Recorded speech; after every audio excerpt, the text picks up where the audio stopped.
which originated in the Indian subcontinent like Hinduism and Buddhism. Although it has some similarities with both traditions, Jainism is different from them with its own unique and distinguishing features. It has its own unique features. It is also older than Buddhism, and it is truly one of the most ancient and living religions of the world. Besides Hinduism and Judaism, Jain Dharma, as it is known popularly, is a truly ascetic religion which places heavy emphasis upon ethical conduct, personal purity for the liberation of the individual souls. And Jainism does not believe in a creator of the God. It accepts the material universe as a self-existing system. So everything in it, including the individual soul, is an aspect of matter. So it is said that in Jainism, each soul is eternal, but it has its own states, shapes, and sizes. So in the bound state, it is subject to karma and rebirth. It attains liberation only when it is able to completely get rid of karma. So Jainism was founded by 24 perfect beings known as Tirthankars. So we can say that Jainism means a Jain way of thinking, believing, and practicing. It believes in the non-violence is in your practice, non-possessiveness in your behavior, and non-absolutism in your thinking. Now, what's the meaning of Jainism? From where does the word has been derived? So it is said that the word Jain has been derived from the word Jina. It's a root Jim Jaya. It means to conquer its own soul. Now, who is Jina? So Jina is god of Jains. And in Jainism, it is said that every single soul can become the Jain. It's not that special person or special candidate only can become the Jain or God. Each and every single soul can become the Jain. But they must have this all qualities. They must be free from attachment and hatred and aversion, liberated from the bonds of worldly existence, the cycle of birth and death, attained perfect knowledge, destroyer of karmas, not the creator, destroyer, and protector of the universe. So the followers of Jina are known as Jains. So it is said, is Jainism a branch of Hinduism or Buddhism? So it's like in ancient tradition, it's been divided into the two parts, the Shraman culture and the Brahman culture. And the Shraman culture is again divided into two parts, Jainism and Buddhism. And the Brahman culture is Vedic, that is known as Hinduism. And Jainism versus Hinduism. Its historicity is that in Jainism is a prehistorical and Hinduism is historical. It's 5000 BC. Liberation. Jainism believes in independent existence, that each person can be itself can become the liberation, and liberation is that the person again will not get the rebirth. And Hinduism dissolve in Brahma. They believe that everything dissolves ultimately in Brahma. Next comes Jina, is that who established the Tirth. We can call it the congregation, monks, nuns, lay followers, male and female, anything they can be. And they are known as Tirthankar. So they are known as Sadhu, Sadhvi, Shravak, and Shravika, which has been given here. Now, how is division of Tirthankars on the basis of period? It has been divided. In the prehistoric period, there were 1 to 24 Tirthankars that are also mentioned in the text. Their whole history has been very beautifully described by our ancient acharyas, that how from Lord Rishabh to Lord Mahavira, the historic period, also Tirthankar, Parshvanath, and Mahavir. There are a lot of evidences we can find of Rishabh, Mahavir, Parshvanath, Aristonemi. This all we all can find the evidence of them. And it's a lot of history has been written upon the 24 Tirthankaras. And ultimately, it is said that who is the founder of Jainism? If it is asked, then it's an absolute point of view if we say no one person is a creator or a founder of Jainism. Because Jainism does not believe in the creator, protector, or destroyer.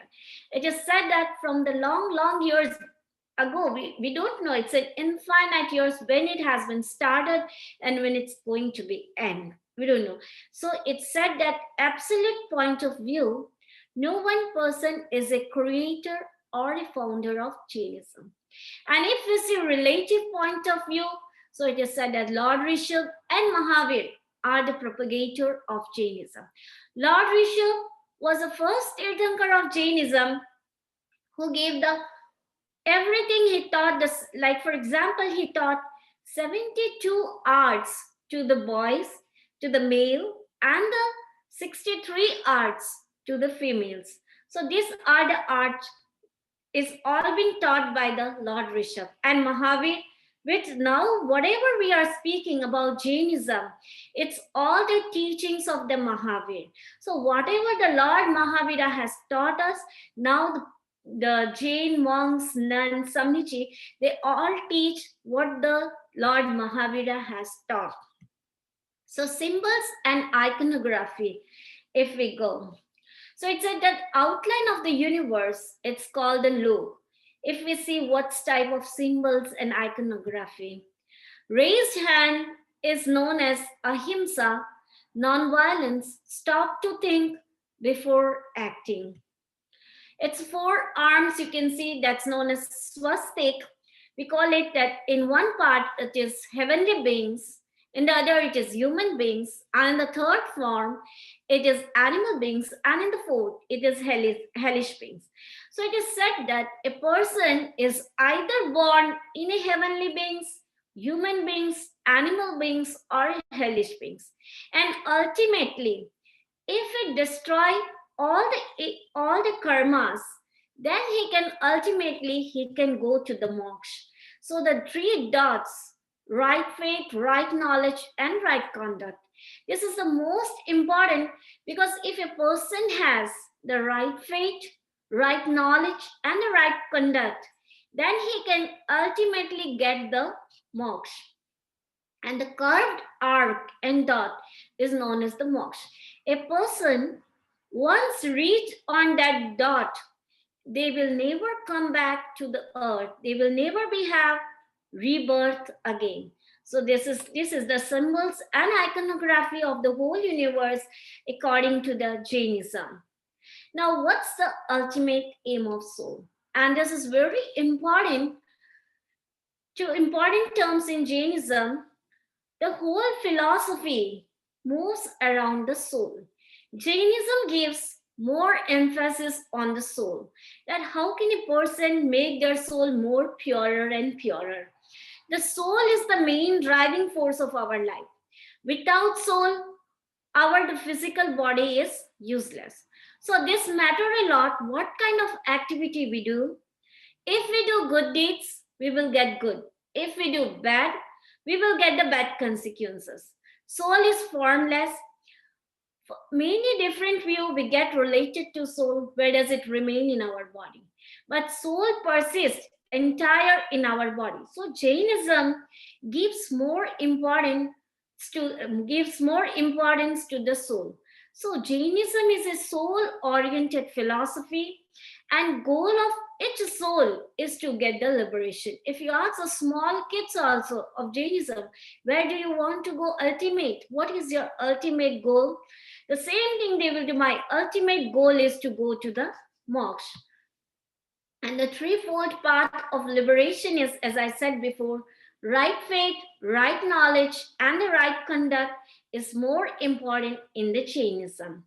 So the theory of soul is widely accepted in Indian philosophy. Maybe it's a Hinduism, maybe it's a Jainism or Buddhism. Everyone believes in the soul, but everyone has the different perspective of believing.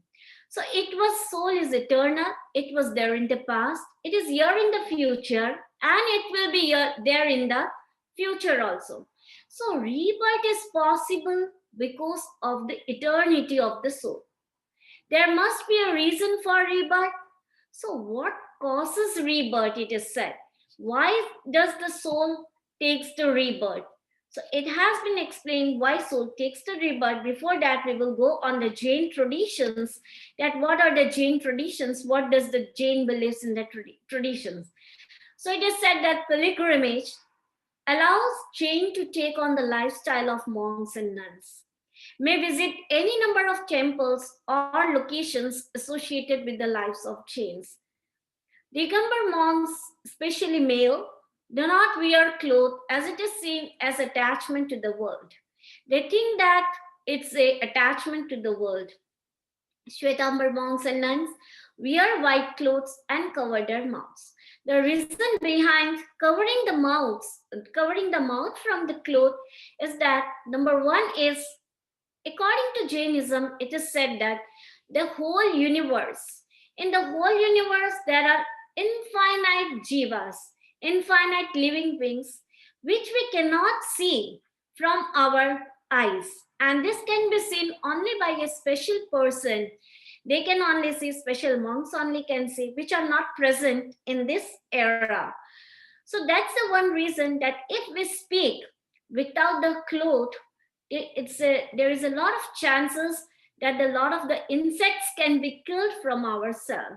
And number two, it is said that whenever we speak, maybe we are speaking to the person and may the speak can come out, that person may not feel good. So these are the two reasons why the Jain monks and nuns cover their mouths. So they can go in any temple. In India, we can see a lot of the temples like Palitana Temple, Girnar Temple, Pavapuri Temple, Samet Shikhar Temple. People go in different places to visit to the temple, and it is called the Tirtha Yatra. We can see that in Jainism, after the people think that now I have to do the Tirtha Yatra, and they go in the different places to do the Tirtha Yatra. Now the inner enemies, the aged we call it. That is number one is anger, greed, ego, and the deceit. These four are the inner enemies. I think so. Every philosophy believes in these enemies. So anger, greed, ego, deceit. So why, as I was saying before, why does the soul take the rebirth? So according to Jainism, it is said that what causes the rebirth? Why soul takes birth? Upon deep analysis, it was deduced that karma is the root cause for rebirth. Two things Jainism believe in. One is attachment and the other is aversion. And in aversion, there's four qualities we can say comes. It's not a quality, but it's okay, it's just an emotions. These are the inner enemies of our soul, which make our soul more impurer and impurer. So anger, greed, ego, deceit. So Jainism says that if a person is having all these inner enemies, ultimately they are going to have more rebirth and rebirth. Just I remembered one story, Chandakaushik. There was one snake, and in before birth, in the past, in the previous birth, he was a monk, and he was a big monk like an acharya, and he got angry because of some reasons, and as he got angry, and on in that position only, in the angry mood only, he died away. And what the result came? In the next birth, he was born like a snake, and not a simple snake. He was born like a poisonous snake, which no one can also go towards him. If anyone sees also, they will die away. So the one reason of the rebirth is anger, and the other is greed, ego, deceit. So there is a quote from the Uttaradhyan Sutra. There are 32 scriptures Jainism believes, and among them one is Uttaradhyan Sutra. Attachment and aversion are the two seeds of karma because of which the soul wanders in the continuous series of births and deaths. That is why rag and dvesh, attachment and aversion, are called sansar, that is world. Whereas the complete annihilation, complete destroy of the two is defined as the liberation of the soul. As the person destroys the rag and dvesh, ultimately they can go to the moksha, which we call it liberation. Now a question may arise here that how is body formed? The answer is given here: kohenam, maninam, mayae, lubhenam. So there are four reasons behind the formation of the body, and that is anger, pride, deceit, and greed. And out of these four, deceit and greed are further division of rag, that is attachment, we call it.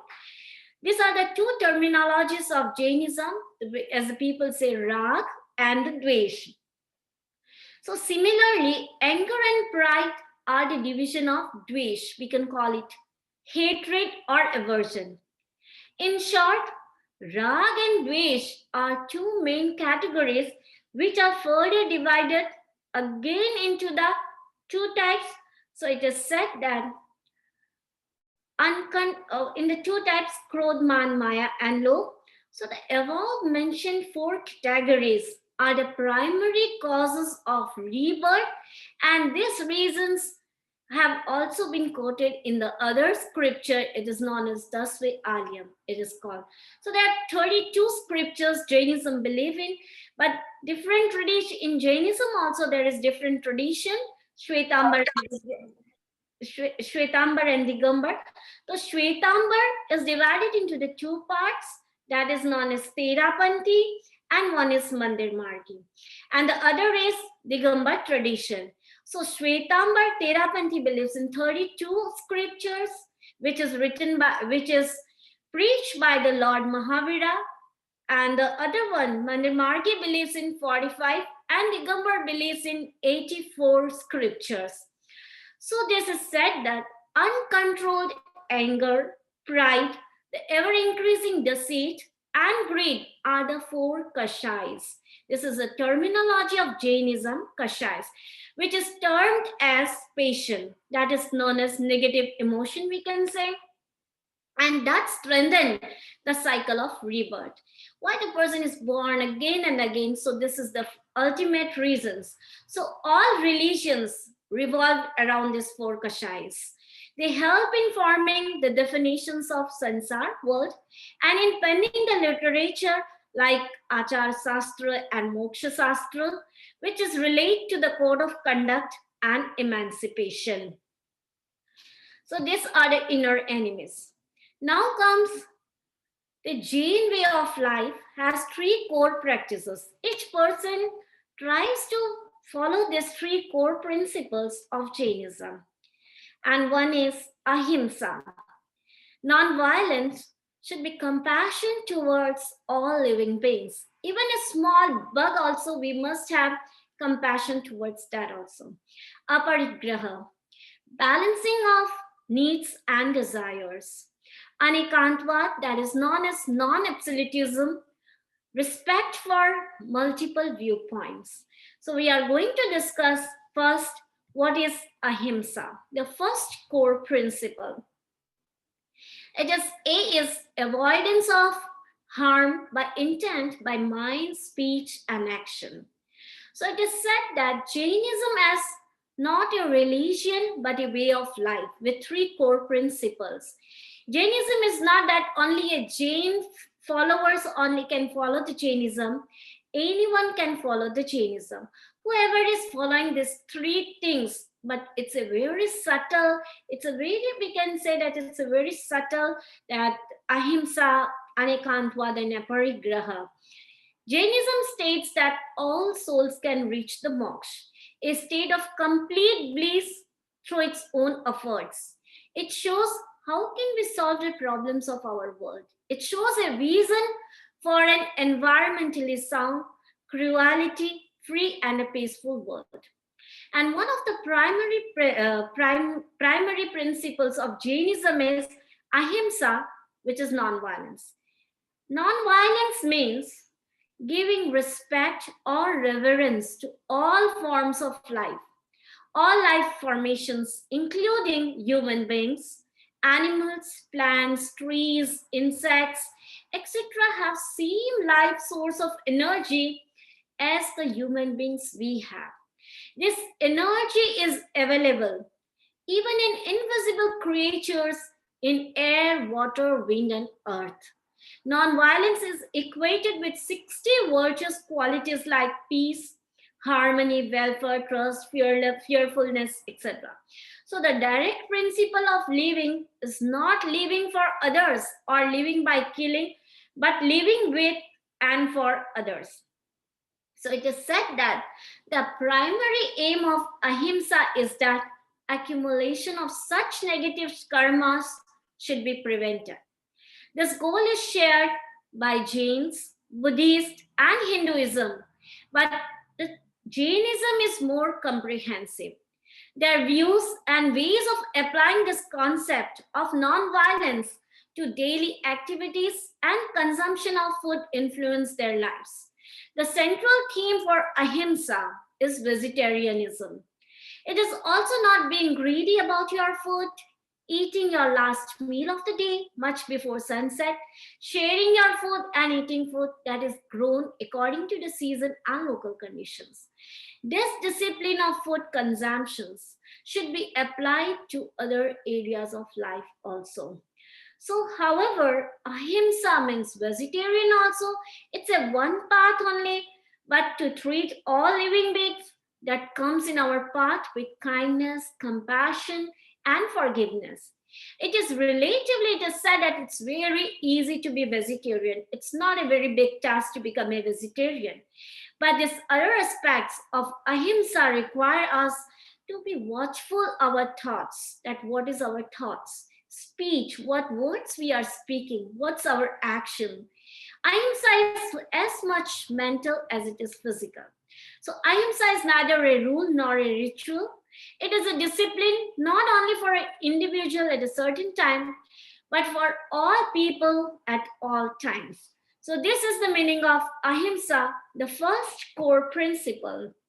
So ahimsa, first it comes in our intention, any thought, then it comes in the thought, then the person does the action. And the types of ahimsa can be three types: physically, verbally, and mentally. Physically, avoid the killing of living beings. Verbally, not speaking, refraining from harsh language, malicious talk, backbiting, etc. Mental, abstaining from evil thoughts or absence of anger, deceit, etc. So it is said that why we follow the principle of non-violence, so it is said that two perspectives there is. From the spiritually, we see it's a bondage of karmas to avoid it. And practically, it is said that to avoid the negativity. Now, symptoms of ahimsa in our daily life, how can we follow? So it is said, do I walk carefully? Do I have compassion towards the small beings? Do I use more water in brush, shower, and cleaning? Do I use non-animal tested shampoo, soap, etc.? Do I use leather? Do I wear silk? Pour hot water in the sink?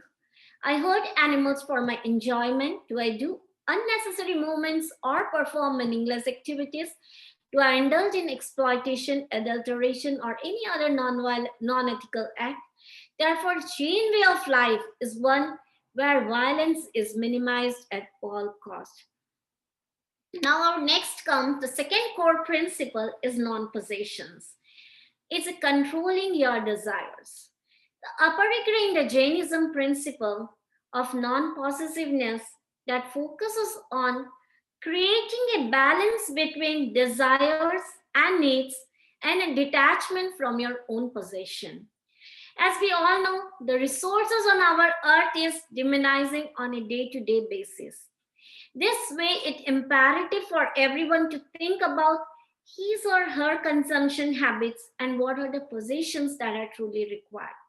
So, aparigraha means asking for little and satisfied with what you have in hand.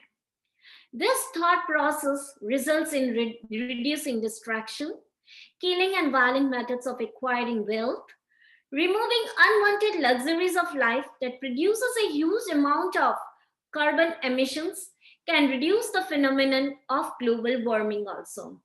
For example, it is said that everyone knows that you won't be able to taking away all the wealth you have acquired your time on this earth. Maybe you have acquired a lot of the a lot of the things you are here then.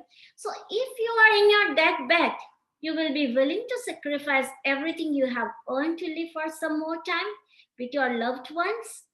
At the deathbed is where you will realize that whatever wealth you have earned does not matter. So it is said that there are many people who have died a peaceful death even though they are not rich. This is because these people focused on earning a decent livelihood, helping people in need, and ensuring that they were honest in their transactions. Such people are the ones who are always at faith. Alexander the Great, everyone knows, on his deathbed, requested his doctor to help him to live one more day, and in return, he would give his kingdom to him. The doctor still said he could not help him.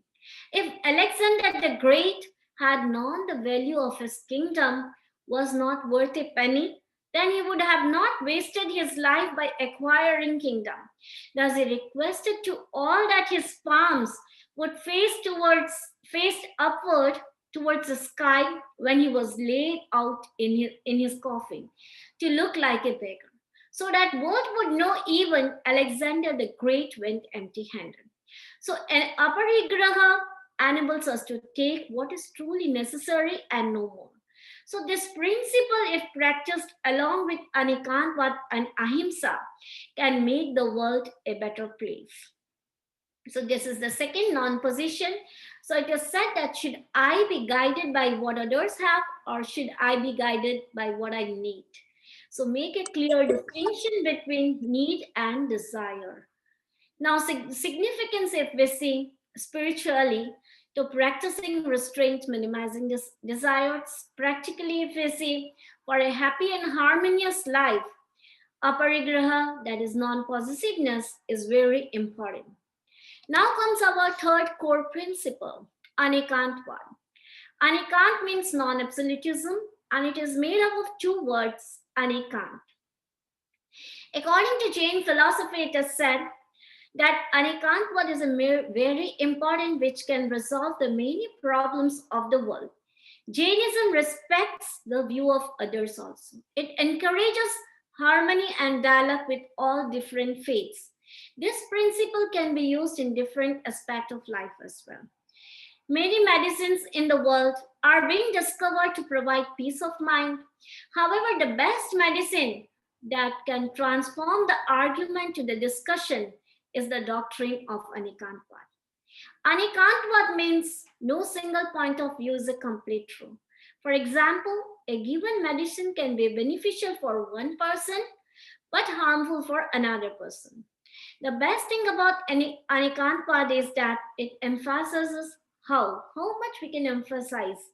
So it is said that concept of Anekant embodies three principles, that is coexistence, relativity, and reconciliation. So coexistence, this principle says that seemingly conflicting statements such as I am and I am not. I am a student, but I am not a teacher. I am and I am not. Both opposite attributes exist together. In relativity, we see someone can say that its glass is I am half full and I am half empty. Both things are right. Relativity, if we say there is a one man, he is an uncle, he is a son also, he is a brother also, he is a father also, and he is an husband also. So this is the relativity point of view. There's beautiful stories there in Agam of reconciliation, that once upon a time there lived a six blind men in a village. One day the villagers told them, hey, there is an elephant in the village today. They had no idea what an elephant is, but they all went to touch the elephant. Every one of them touched the elephant. Hey, the elephant is like a pillar, one of them said the first man who touched his leg. The second person said, it's like a rock who touched the tail. The third said, thick branch of a tree who touched the trunk of the elephant. The fourth said, it's a big hand fan who touched the ear of the elephant. Huge ball, the fifth said, who touched the belly of the elephant. The sixth one said, it's a solid pipe who touched the tusk of the elephant. They began to argue about the elephant, and every one of them insisted that he was right. It looked like they were getting agitated. A wise man was passing by and he saw this. He stopped and asked them, what's the matter? They said, we cannot agree to what the elephant is like. Each one of them told what he thought the elephant was like. The wise man calmly explained to them, all of you are right. The reason every one of you is telling it differently, because each one of you have touched the different part of the elephant. So actually the elephant has all those features what you all said. So everyone said there was no more fight. They felt happy, they were all right. The moral of the story is that there may be some truth to what someone says. Sometimes we can see that truth, sometimes we cannot see the truth because they may have different perspective which we may not agree to. So rather than arguing like the blind man, we should say, maybe you have your reasons, my reasons is different.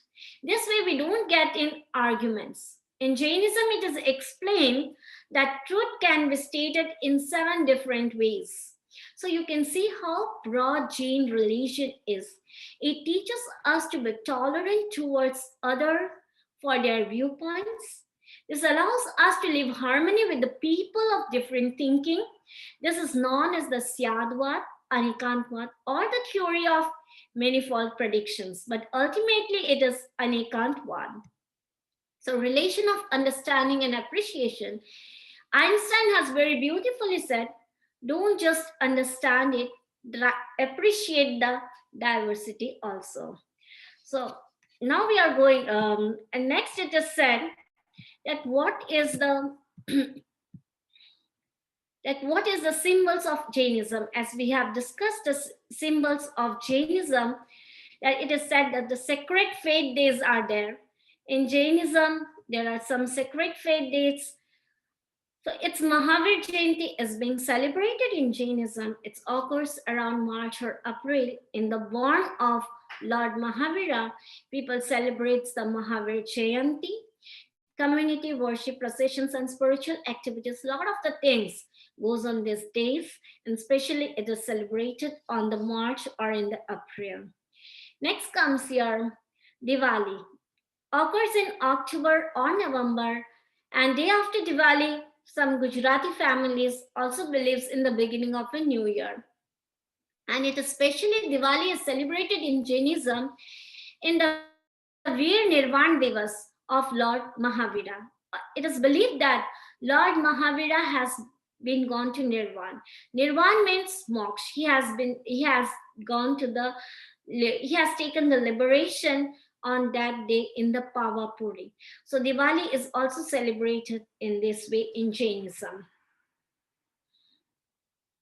Next comes Paryushan, and this is a very important festival of Jainism.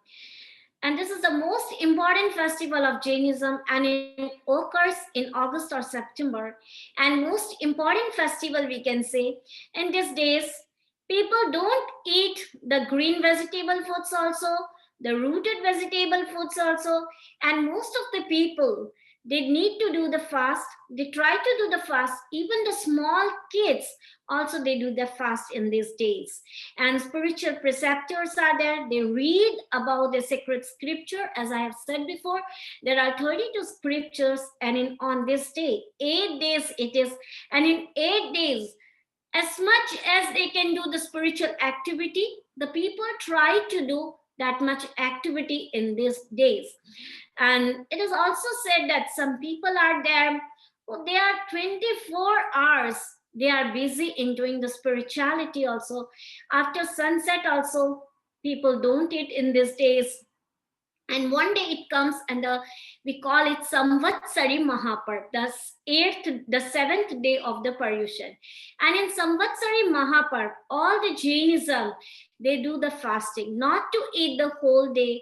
They drink only the water if they wish it, and drink the water. They don't drink the water after the sunset only. So these days are very important. And in Digambar, they believe in the Das Lakshan. They do the Das Lakshan as this Paryushan is completed. In the 8th day, the Das Lakshan takes place, and in the same way, they follow the 10 things. The 10 days, they follow 10 things, Digambars. Now comes our next. Mon Igaras. A lot of the people are there in Jainism. They also follow the Mon Igaras around November or December. One day they do the fasting and observe total silence, and day for the meditation. They do all this thing. So these are the festivals is followed by the Jainism, and Jainism also do a lot of the activities which are being done by the Jainism. So according to Jainism, it is said that each day is a unique gift. Celebrate it with a new moral. Take small steps to live the values. Day of compassion, day of freedom from anger, day of help, day of listening, day of obedience. A lot of the days comes there. But we should also follow that how much day, one day it will come that we will be having a compassion towards others, helping, listening, this, all the things Jainism believes in. And ultimately, the main prayer of Jainism is Namaskar Mahamantra. And in Namaskar Mahamantra, it's not praising to one single soul. It's praising to the Namo Arihantanam. It means it praising to the enlightened soul. And who every person comes into the Arihantanam, as I said before, but to come in the Arihantanam, they have to destroy their karmas. Namo Siddhanam, as liberated soul. We also believe that Lord Ram, Lord Hanuman, this all comes in the Namo Siddhanam. Namo Ayuryanam, religious heads, whoever they are. Now, for example, in Jainism, it is Acharya Mahashramanji. So they come in the third category, Namo Ayuryanam. Namo Uvachayanam, religious preachers. And they are very high category preachers. They all have the knowledge of the Agam scriptures, or whatever the questions someone asks them, they can give them the reply. We can call them the highest scholars, we can call them. Namo Loya Savasahunam is all monks and nuns. So it is said that I pay respect to all above and seek their guidance and inspiration. So this is the main prayer of Jain Namaskar Mahamantra. And that's all what Jainism believes in. And ultimately, the three main important points of Lord Mahavira is Anekantvat, Ahimsa, Anekantvat, and Aparigraha. Om Araham.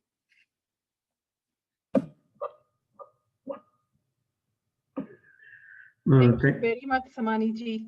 Ashish, you want to say something? Thank you, Samani ji, and really appreciate such a simple presentation. And I hope everyone who joined learned something about Jainism, and I'm pretty sure they might have some more questions. It's not only just 45 minutes of presentation. She spent like almost a couple of days preparing for this presentation. So my thank you very much, and Krityogasami to Samani ji, who took her busy time to join us today. So with that, Jeevan, we can take questions now if anybody has it.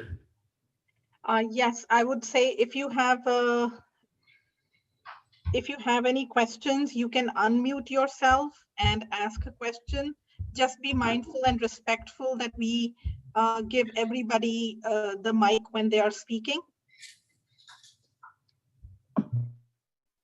So namaste ji, hello, Samani Neeti ji, thank you so much. I have a question. My question is, Jainism is honoring the Atma, the soul, in all the manifestations of the Atma. Does Jainism believe in a Paramatma, that divine Atma from where all Atma comes? So is there a concept of Paramatma? Yes. See, in Jainism, it is said that we itself can become the Paramatma. And according to Jainism now, we pray to that God which is already liberated.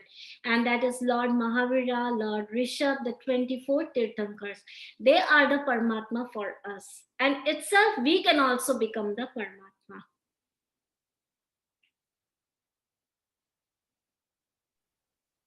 Okay, thank you. Mhm. And each soul is Paramatma, we can say. Each soul can become Paramatma. So while we're waiting for questions from one of our other attendees, I have a question myself. Go ahead, Jyoti. Jasneev, did you have a question? Jasneev? Yeah, I was just gonna ask, can you repeat what you were saying about like covering your face, like, and like when you do it, or do you like do it all the time, or like covering your mouth? I didn't understand what you said. So her question is, could you explain again why you cover your mouth and when you do it? Do you cover your mouth every time, or do you do it while just you're speaking? No, we cover our mic. See, there are two categories. One is monks, sadhus, and one is samnichi. When we are at home, we put one mupati here. And Jain monks and nuns, they put the 24 hours. While sleeping also, they put the cloth, they cover their mouth. So can you explain the reason for that one more The time, reason, please? because as I have said, in this world, there are lot of jivas which we cannot see from our naked eyes. This can be seen only from the special person, like we can say enlightened soul. They can only see. So when we speak, it's a very chance that lot of the jeeves can be killed by our side. It's because of the violence. It is said that we should be non-violent towards every living being. And the second thing, it is said that when we speak with anyone, by mistake, the speech or anything doesn't come out of our mouth. So it's not good manners. This is also the reason. Jasneev, does that answer your question, beta? Yeah, that's cool. Thank you. So my question would be that you have a very strong belief in Ahimsa. Yeah. And right now what we are seeing is a lot of cases where kids go to school and they are bullied, or they see other people being bullied. I understand if you as a person have the capability or the mental acumen of taking that bullying, of being bullied, right? And not responding back in a negative way or being very compassionate. How do you envision someone who's witnessing another weak person being bullied answer back? Okay. Okay. So it is said that, see, first we can tell the person that, see, this all are the wrong things. You should not do this one. We should teach them very politely. And in the second way, if he is not following what we are telling them, so Lord Mahavira has said we should not tolerate that also, the bad thing also. We should teach them the lesson also. So sometimes to teach them a lesson, there are the two things, attachment and aversion. We should not have aversion in ourselves. We should teach them lesson, but without aversion, without any hatred or anything. Great. Again, the floor is open for questions to everybody.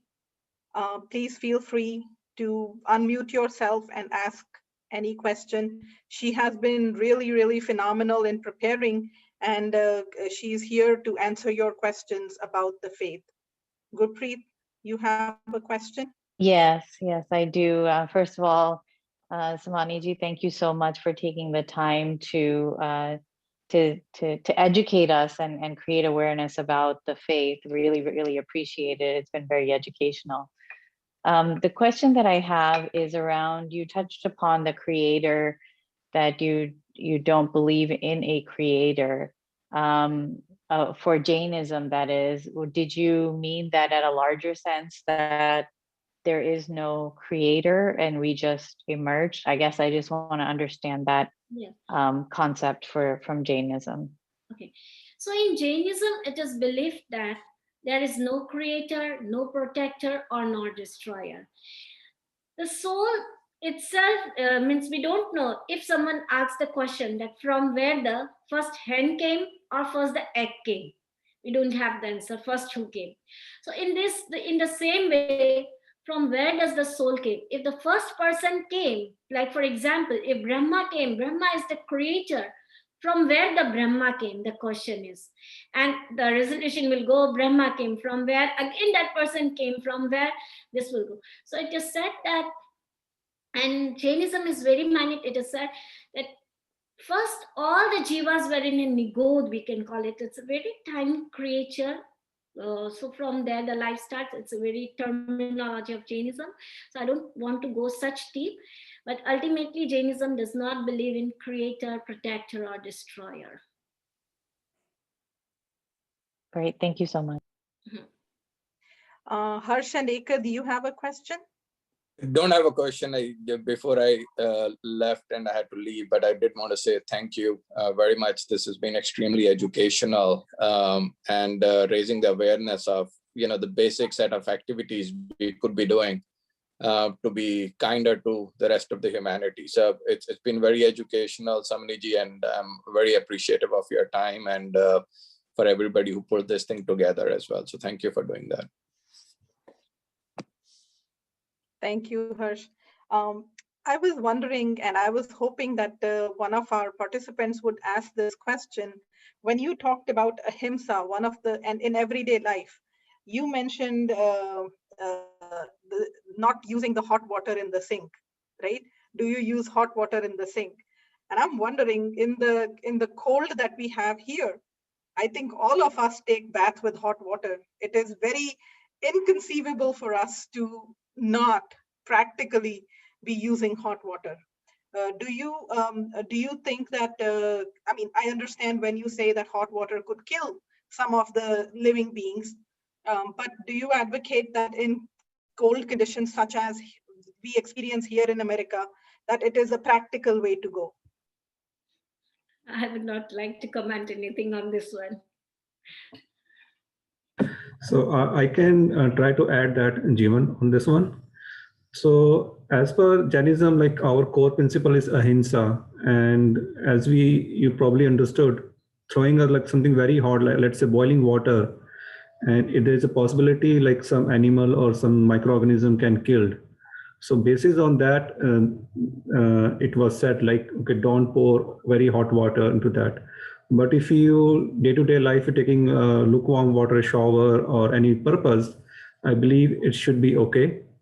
But when we start talking about pure Ahimsa and what we can do in our life as a Shravak or as a disciple, there are certain limits we cannot do it. But it's something we strive to do. We are mindful of that, what we are doing or action, and hopefully improve on it. Yeah, that is a very practical way of thinking that yes, we do have to do certain things and we cannot avoid them today, but we have to build up our mental strength, if you will, in order to get away from those. So that is practical. Again, if we are right coming up to the end of this hour, we have 4 more minutes left. So maybe just one more question, if anyone has a question for Samani ji. Hi, this is Minnie. Thank you, Samani ji, for your wonderful, I guess, letting us know about Jainism. It was really an eye-opener, especially seeing how most of the religions do overlap a lot, which is good to know, because ultimately it's one path to God, and it's nice to know that every teaching, all the teachings are similar. You mentioned about Brahma initially while you were giving an example. do you, in Jainism, I know you also mentioned your Paramatma is Mahavira, but do you also believe in Brahma, Vishnu, and these kind of gods that Hindus believe in? Yes, we believe in Brahma, Vishnu, Mahesh. There are different categories of the god. In Jainism, there are beliefs that there are 4 types of god. So in Jainism, so we believe in this also. Oh, okay. Thank you. That was a great question. And anyone else? We have 3 more minutes. That was a very short answer to that question. Samani ji, from your journey in Jainism, so you are considered a nun, right? Would that be the reference in Jainism? Are you a nun or a monk? No, we are none. Nun. Okay. And you started your journey at a young age, like you said, it was like 22, correct? No, at the age of 16. 16, wow, 16.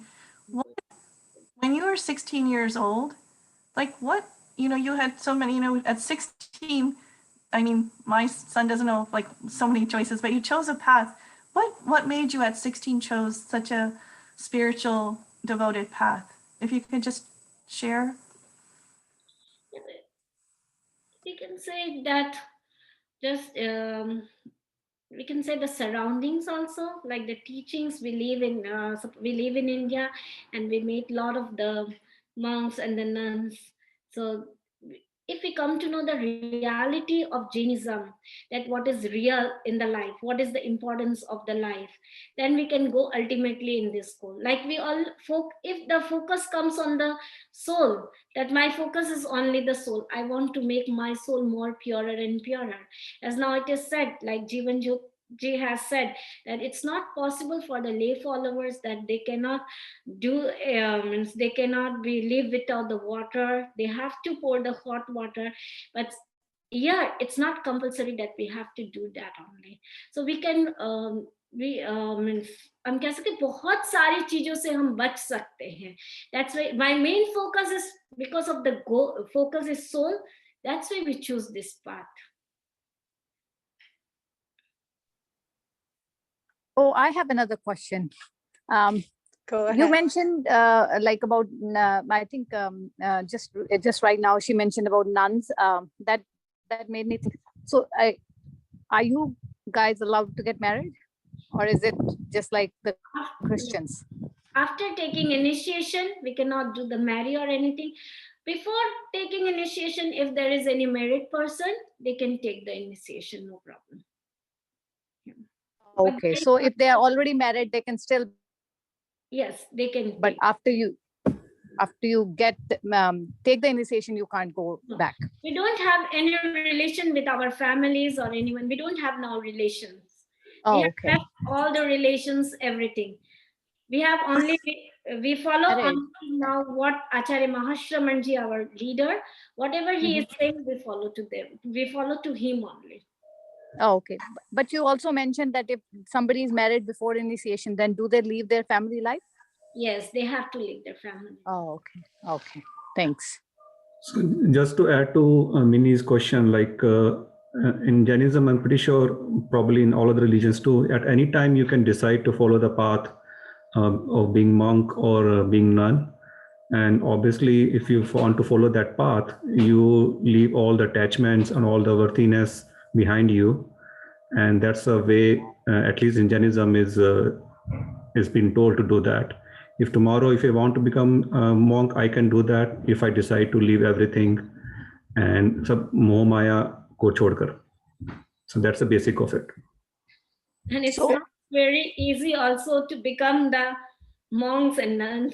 It's not, we have to follow a lot of the things are there in Jainism to follow it.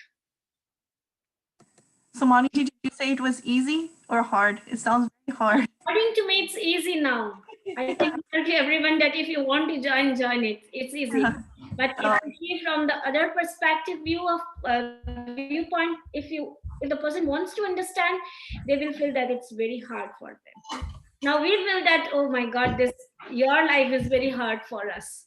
You have to earn the whole day, cook the whole day, a lot of the things you all have to do 24 hours, and you gain nothing. But if we are doing 24 hours reading, writing, we are doing everything for our soul only. We don't have to worry what will happen in the future or in the past. We only think of our soul. One thing also like to add, something I heard a couple of years back from Sanmiji, if Jainism is a very selfish religion, and it was a very positive way they explained it, why it is called selfish, because we follow Jainism or do everything to our own selfish reason or for our own soul liberation. So if we are selfish about being our own soul and follow the right way of Jain way of life, then we are liberating ourselves. That's why it was used the term selfish religion, selfish about yourself. And if you're being selfish about liberating your soul or living the monk life or doing the right way, you're doing for you're earning your own good karmas, whether for this life or next life onwards. I have a follow-up question. So you mentioned that you do everything for your soul, and you are in a collective group where you all just focus on yourself. Then who does the chores around that place? Is it you hire from outside, or is it still the people from inside the group? It's not that. Whatever our chores, we have to do by ourselves only. Oh, We okay. are eating in our plate, we have to clean that. We cannot take any help from the other person. Oh, okay. We cannot take any help from them. Okay. That's nice to know. One more follow-up question. I think that's an interesting topic. So I said, once you said you take initiation and go lead a simple life, unmarried or without any relationships. So what if you decide further down the line that you want to get out of that life? Is it looked down upon, or is it okay for people to leave? Does it happen often, or is it just like not considered good? No, can you explain it again? Ashish, Sure. हाँ जी, समझी मैं बताता हूँ. इनका ये question, she is asking कि if later in the life, if you want to live the nun life, if you want to become grasth jivan or back to a normal person, is it allowed? Or if somebody does that, is it what's the reaction of the people around, or how you deal with that situation? Okay, I got it. See, after taking the initiation, 2 days before only we have the one function, 4 days function. Acharya Mahashaman just said, if a person take initiation in this one, and if it goes away, he's the unluckiest person. He's a bad person. And people don't respect them also. So it's a bad thing to go away again. So once you are coming, decideful, you all have what you have to do. It's all explained. So once you come, just to stay there, don't try to go away again. So it's a bad thing to go away again. Okay, thank you. So we are now almost 5 minutes over, and I would really like to thank Samani ji and thank you.